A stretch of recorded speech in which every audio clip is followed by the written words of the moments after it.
Si Carlos Yulo, ang batang gymnast na nagbigay ng karangalan sa Pilipinas matapos masungkit ang 2 gintong medalya sa Paris Olympics 2024. Ngunit habang abala ang buong bansa sa pagdiriwang ng kanyang tagumpay, isang masalimuot na issue ang biglang sumabog, ang hindi pagkakaunawaan nila ng kanyang sariling ina na si Angelica Yulo. Pera nga na ninakaw ko, nilustay, winaldas sa luho ko. At hindi niya sa akin sinasabi na na-receive niya na pala yung incentives ko from World Championship. Usapin ng pera, tiwala at mga salitang kumalat sa social media ang naging sentro ng kontrobersya. Sa halip na puro palakpakan, napalitan ito ng mga tanong. Ano nga ba ang totoong nangyari sa likod ng mga medalya?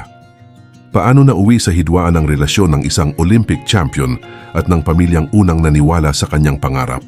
Bago pa naging headline ang kanilang alitan, nagsimula muna ang kwento ni Carlos sa isang simpleng playground sa Malate, Maynila. Isang batang tahimik na paulit-ulit na tumatalon at umiikot, walang audience, walang spotlight, pangarap lang ang hawak. Ipinanganak noong February 16, 2000 bilang pangalawa sa 4 na magkakapatid, lumaki si Carlos sa isang simpleng kapaligiran. Napansin ng kanyang lolo ang kakaiba niyang liksi habang naglalaro pa lamang siya sa murang edad. Mula sa simpleng obserbasyon na iyon, nagsimula ang landas na magdadala sa kanya sa pinakamalalaking entablado ng mundo. Dinala siya sa Gymnastics Association of the Philippines at doon hinubog ang kanyang talento. Walang shortcut ang naging daan niya, puro ensayo, disiplina at sakripisyo. Tahimik siyang nagtrabaho habang unti-unting umaangat ang kanyang pangalan sa mga lokal at internasyonal na kompetisyon. Pero bago ang lahat pa-like ng video at mag-subscribe sa aking channel, comment kung hanggang saan umaabot ang aming video, salamat po.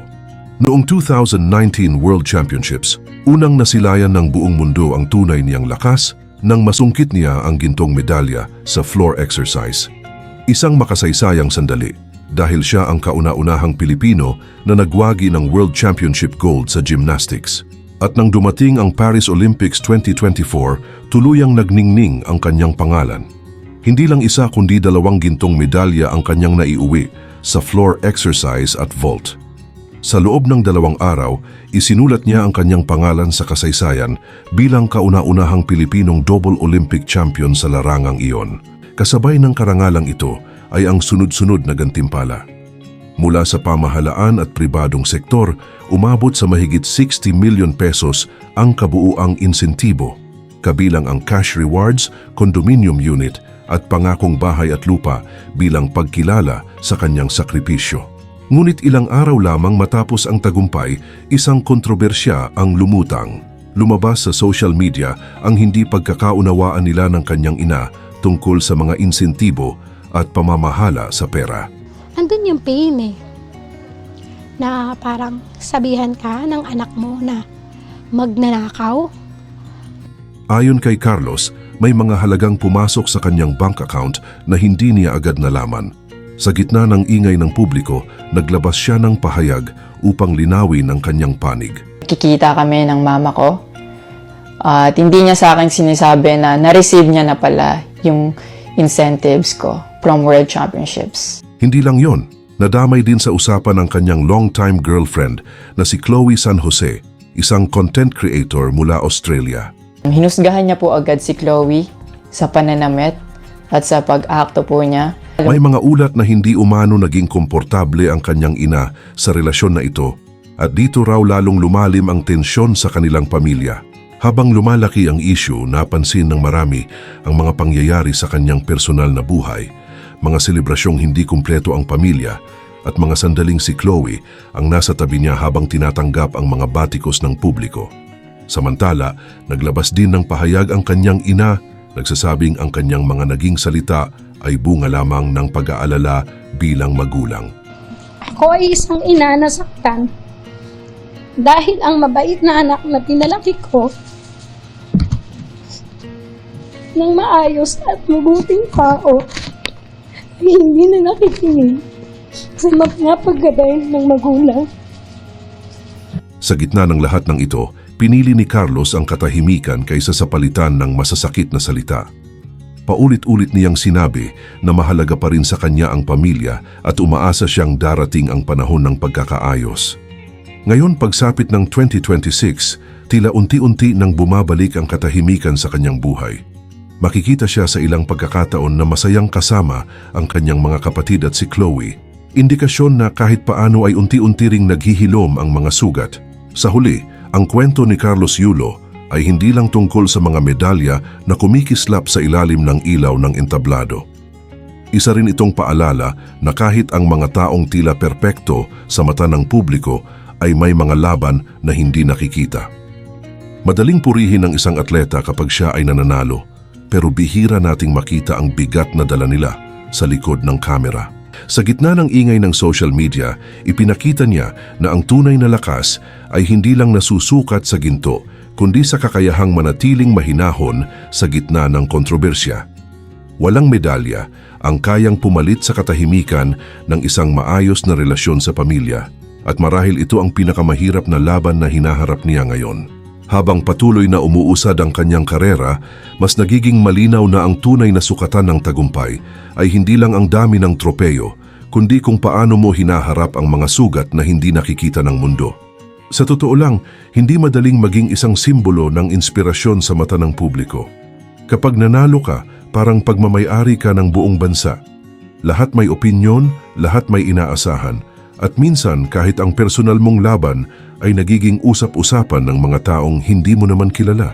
Ganito ang bigat na dala ng isang atleta na tulad ni Carlos Yulo, isang taong hindi lang nakikipaglaban sa loob ng arena, kundi pati na rin sa mga tahimik na hamon sa labas nito.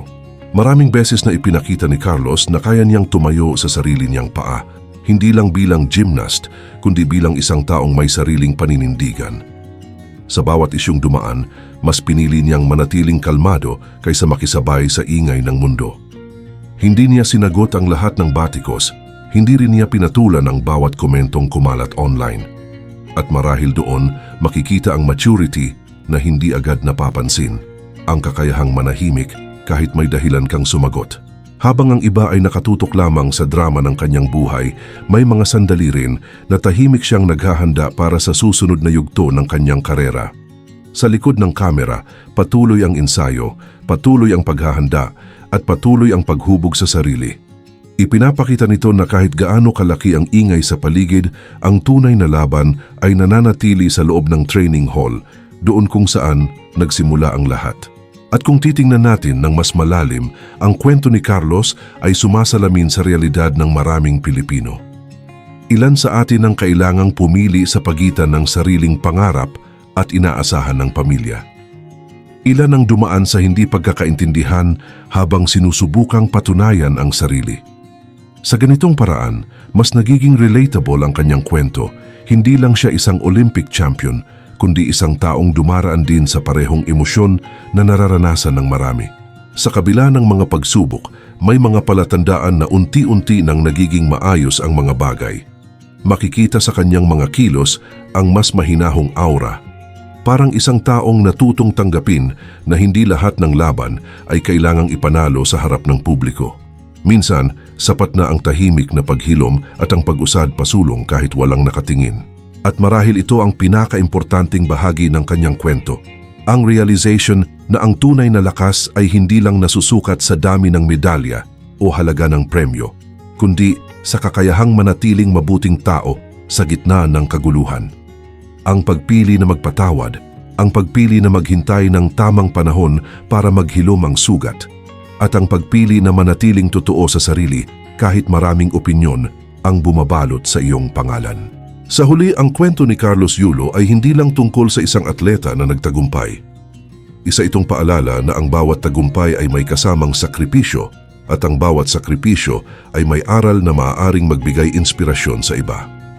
At habang patuloy siyang lumalaban para sa susunod na kompetisyon, dala niya hindi lang ang bandila ng Pilipinas, kundi ang mga karanasang humubog sa kanya bilang isang mas matatag na tao. Sa likod ng bawat talon at bawat pag-ikot, may isang taong patuloy na natututo, hindi lang bilang atleta, kundi bilang anak, partner at tao. At ngayon ikaw naman ang tanong namin. Kung ikaw ang nasa sitwasyon ni Carlos Yulo, paano mo haharapin ang tagumpay kung may kasabay itong pagsubok sa pamilya? Ibahagi ang opinion mo sa comments at huwag kalimutang mag-like, mag-subscribe at pindutin ang notification bell para sa mas marami pang kwentong tulad nito.